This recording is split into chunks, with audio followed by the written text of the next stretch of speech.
The WBLS family has contributed to many memories and many moments in Black music history. In episode 2, the DJs discuss being innovators, working their way to the big break, and much more. You are now tuned into Salute the DJ, featuring Chris Mercado, DJ Marley Mall, DJ Mitch, the People Plezzer, and DJ Scratch. You know what I always wanted to ask you? What were you using when you were making beats back then? Like when you did It's a Demo, which is one of my favorite beats that you've ever done. Like what were you using? Because I'm like, how did he chop Funky Drummer like that? Well, with that song, my chopping stuff, I used to have 4 different samplers, and they used to trigger off my 808. The high tom, the low tom, and the mid tom was my triggers. So and when I say trigger, the signal from that used to go into the sampler and trigger the sample. Trigger the sample. So that's before people was hitting pads.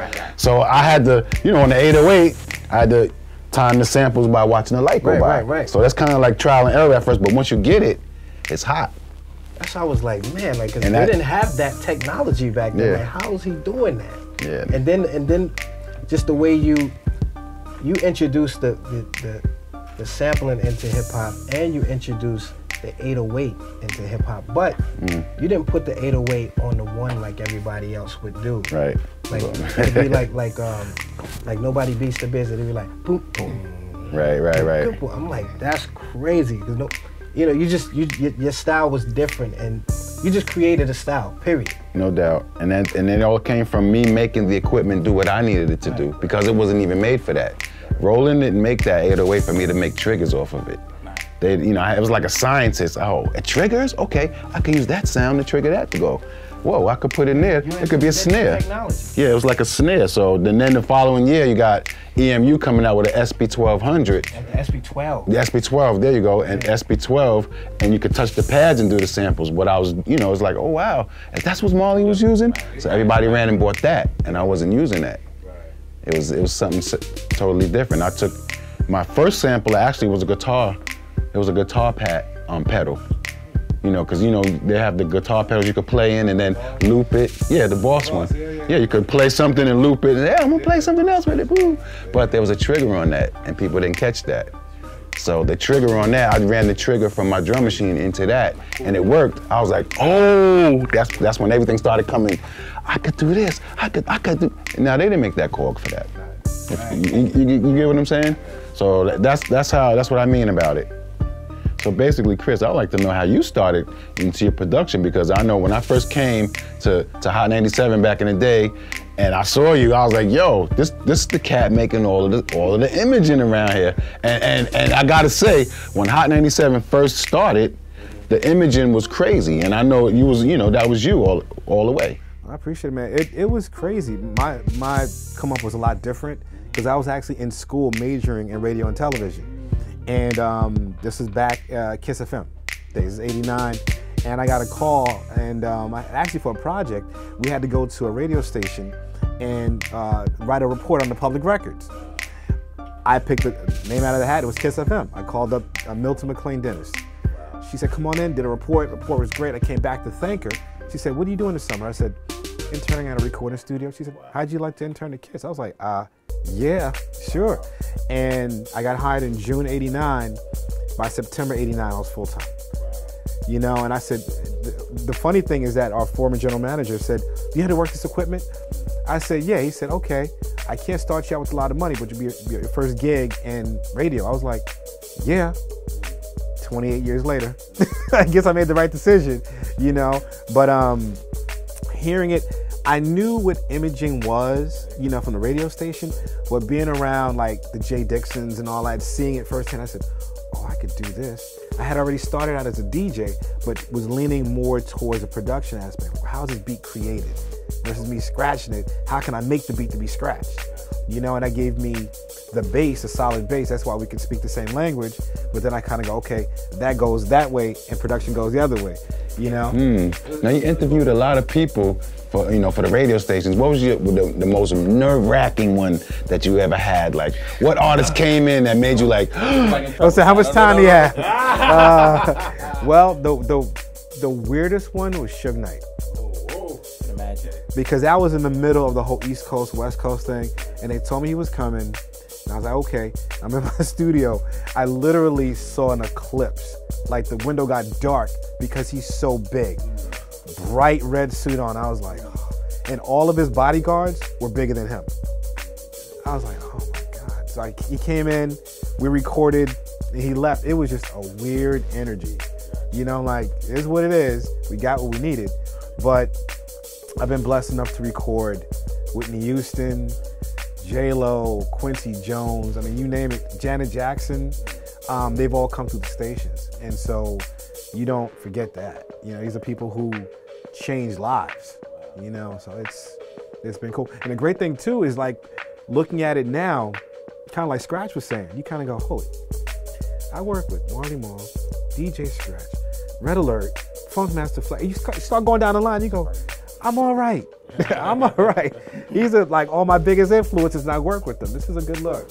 Yeah. That's the way I look upon things. You sit back and kind of look at your resume and it's like, you know what, I got Scratch number in my phone. I got Marley number. I used to listen to these guys. It's amazing. Yeah. It's crazy.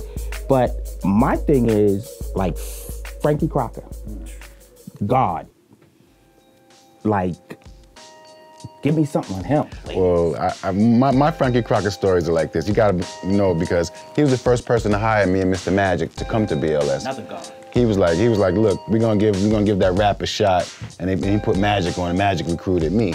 And my Frankie Crocker stories, I mean, I was about 16 by then, by the time I got to work at BLS. Now I'm hanging out with Frankie Crocker and Dr. Bob Lee at Paradise Garage, because, you know, going around to different clubs with Crocker and on Fridays and Saturdays. And one of my crazy experiences was going to Paradise Garage with him, meeting Larry Levan. But at that time, Larry Levan and Frankie Crocker was kind of beefing a little because Frankie used to always come look at his records and put it on the radio. That night, Larry Levan put a plunger on top of each turntable so Frankie Crocker couldn't see the labels of the records. So we walked in, we're looking at the turntables, there's plungers on top going around. I'm like, wow, that's funny. That's real funny, but you know, and you know, it was crazy because I gotta give it to Frankie Crocker because he had the vision to put me and Mr. Magic on the radio. You know, it was at the time when everybody was thinking that rap wasn't going nowhere. Oh, it's just that noise, blah, blah, blah. Yo, he put us on the radio. He gave us that shot. He made it happen. You know, so I gotta give all hats off to him. I mean, me and him really didn't get along that much. Really? We didn't really get along because I was Magic's product. Magic brought me in, if you know what I mean. And Magic, you know, one time I got fired by Frankie Crocker, but Magic was like, yo, come to the radio station anyway, I just won't say your name on the air. You get what I'm saying? And for that week, he didn't say my name, I just was still mixing and everything and kept it right, and then, you know, whatever happened, he said, oh, you got clearance now to come back, boom, boom, boom, but, you know, because with me, I was innovative. I was trying to take things to the next level. I wanted to change the sound of rap. I didn't really like the songs we were playing. Because back then, you know, I want to make better songs because you got to think about it. When me and Mr. Magic first started, there was a lot of bands trying to replay breakbeats. Right. And, oh, that was heartbreaking. That was heartbreaking. That was kind of heartbreaking. So, you know. Yeah, I didn't enjoy a lot of those records back then, man. Like Freedom, Grandmaster Flash and the Furious Five. Because I'm like, what I didn't understand back then, and I told this to Grandmaster Flash recently. I'm like, why didn't y'all get the actual band to play the songs over? Because those records came out basically at the same time, like maybe a year apart.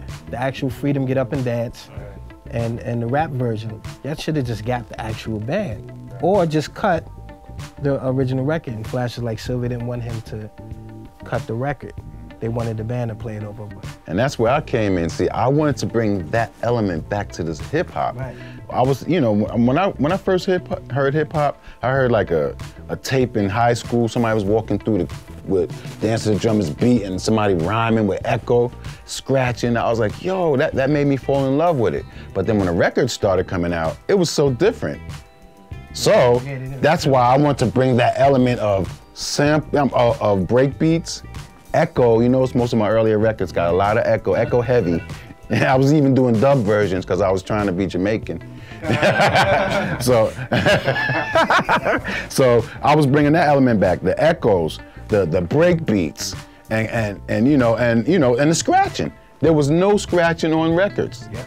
So I wanted to bring all that back. That's what I went in the room one day and decided to do. I'm like, look, we got to bring those elements back. But I got a question about Frankie Crocker. Yeah. Do you have any Frankie Crocker records? Yes. I got a record with him talking over it. No, not the records with him on it. His collection that used to be at the station. Oh, of course. I got the whole collection from BLS. Because I used to come up there, right? I used to come up to the old station when they was up there. I'm like, because when he's putting out these records and producing these records, we're like, where's he getting these? Oh, I'll tell you where I was getting those records from. Hal Jackson, hands down. Hal Jackson, they used to be like, look, that's Hal Jackson's section over there in programming. Don't touch that. Don't touch it. But I was in there touching I used to see all of that. I used to see all of that. Like, I used to go up in there. Matter of fact, my symphony beat, was a Hal Jackson original. Yeah, going through. You know what I'm saying? One day Champagne said to me from BLS, said, hey, this hard to handle, it's hot. You should use it. Next thing you know, I don't care who's first or who's last. So Hal Jackson. I always wanted to do it. I always wanted to know that. One thing that was great about BLS Library back in the day, since they was into black music from the beginning of time, they had the shit. Promotional copies, 45s. I got 4 boxes of 45s from the BLS archives. I didn't even look at them yet. I don't even know what's in there because when they moved from Park Avenue, they got rid of the whole room, we went crazy. And everybody went crazy. I took like 4 boxes of 45s of stuff. You know what I'm saying? And the craziness was the Frankie Crocker written records where he would write the name of the record and with his B23. If you know what I mean, you could tell his era. It was different patches on the record because he had a different system. B23 was next to B24, 25, 26 in your bin. So you already know what record to play is on a thing. Oh, you're playing B23, cut 3. Oh, you're pulling it out, boom, boom, boom. And you could tell Frankie Crocker had a different system. He definitely had a different system.